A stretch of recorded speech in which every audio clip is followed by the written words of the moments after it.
तर धनंजय मुंडेंचा राजीनामा झालाय। मी त्याचंही स्वागत करते। हा राजीनामा फार आधी व्हायला पाहिजे होता।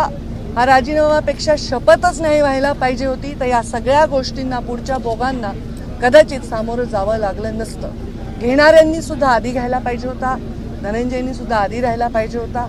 या सगळ्या वेदनांपासून कदाचित गरिमामय त्याला एक मार्ग मिळाला असता। त्यांनी सांगितलं असेल, मला माहीत नाही त्यांचं स्टेटमेंट काय आहे। मी त्याच्यापेक्षा लहान बहीण आहे आणि बहीण असली तरी आम्ही वेगळ्या पक्षात काम केलं होतं, पण कोणत्याही आईला, बहिणीला, परिवाराला वाटत नाही आपल्या परिवाराच्या सदस्याला या दुःखातून जावं लागेल। पण जेव्हा आपण खुर्चीवर बसून विचार करत असतो तेव्हा आपण राज्याच्या प्रत्येकाचा सारखा विचार केला पाहिजे।